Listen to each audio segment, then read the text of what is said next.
my dad, he was just in prison when I was a little kid. Like even when I was first born, he barely saw me. So I just pretty much thought, like, do I even have a dad? Like I would tell my mom that every day, like, is my dad even alive? And I think that's a tough experience because usually most sons usually grow up with their dad. But I didn't have that as a child, so I thought it wasn't very fair. I was 7 years old when my mother passed away. And my little sister, she was only 2.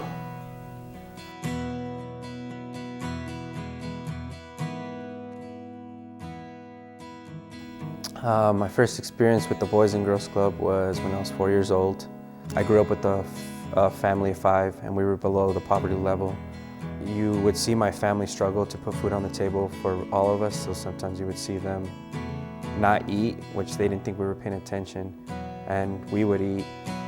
Also with taking care of siblings. I was 8 years old, babysitting my brother and my baby sister. I learned how to clean by the time I was 8.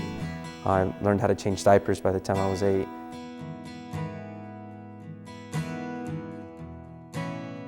We didn't have many programs in Fort Lupton, and also our parents that are working 1 or 2 jobs and needed a safe and secure place for their kids after school.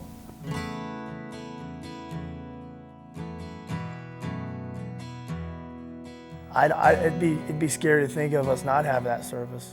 He would spend 30 or 40 minutes on a bus instead of spending that time doing something valuable like the Boys and Girls Club.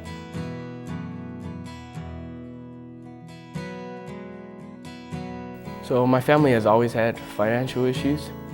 We've moved from trailer park to trailer park and then finally getting a house, but it being taken away from us. So basically, yeah, just financial issues my whole lifetime.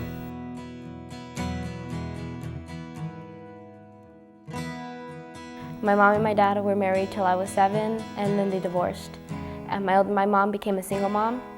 My mom went through a tough time. I had to step up and take a lot of responsibilities. The day came that we went homeless. My heart broke. I couldn't really cry. My heart was frozen. I was frozen in the moment. My mom was going out of control. My little brothers were worried about things that little kids shouldn't worry about. My older sister was nowhere to be found. My little sister left.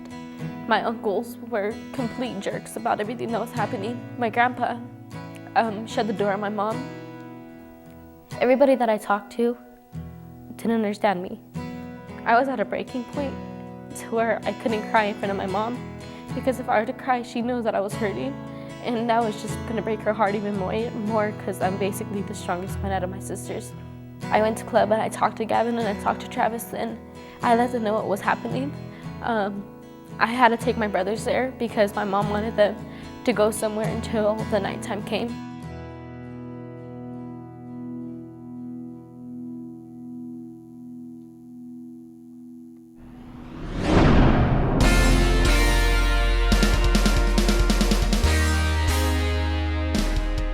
The Boys and Girls Club was there for me in so many ways.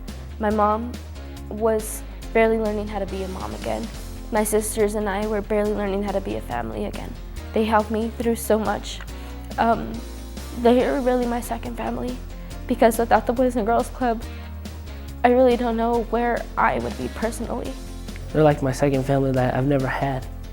Like people I could talk to. Staff helped me get through this with my anger and my hopelessness. Was able to talk to me about it because I didn't have nobody to talk to about it, especially like a man staff because I didn't have any older brother or I didn't have a dad. We particularly chose Boys and Girls Club because of the reputation that it has and because of the outcomes that it has. We didn't want just after school activities. We wanted opportunities for our kids to develop leadership. It's a safe place for him to grow and mature and develop. He gets to be around a wide range of kids. He's bilingual. You know, those are the values I consider to be important. And then at the same time, he enjoys it. So it's a win-win. The club taught me over the 14 years that I was there that anything's possible, that you have an opportunity to make something of yourself, regardless of where you're from, regardless of what you do, or who your family is. My parents supported me. My parents did the best that they could, but they didn't understand the concept of an education. What they believed is if you're the eldest son and you're from a Mexican family, once you graduate high school, or not even high school, once you're done with school, that you're going to take care of the family. Because if that were to happen, I wouldn't be able to break out of the cycle. That you see a lot of youth still to this day are stuck in that cycle, and it's a continuous cycle. I graduated at the top 20% of my class. I applied to 8 different universities and got into all of them. It was a difficult choice for me to make, but I made it anyways because the club gave me that courage to believe that for me to be successful and for me to change the world like I've always wanted to, that I had to get an education, that I had to move on in order to come back later and actually help my family. One of my strongest characteristics is my confidence. The club led me to that, and now, because of it, I can say that I influence our teen population. I lead the teens to college trips, plan teen nights just so they can have fun, give them a nice environment to be around instead of being in the streets. I mostly remember all the teen nights. They remind me of, even though I don't really have a life outside the club, that I can still have innocent fun in a place where everybody can still be a kid. I love playing soccer on Fridays for 2 hours straight and going home terribly exhausted. It just motivates people that are shy or the same way I was before coming to the club, and really tell themselves, hey, I can do something in life.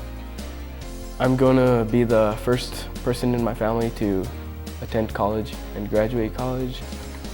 And to my family, that is going to give them a little extra push in this world. What the club has done for me, what it can help, that can help other people, is just hope and like family. They helped me through a lot, letting my emotions out more. They helped me break through barriers that I didn't think I could let down anymore. It is the place that made me the person I am today, and I cherish that every day.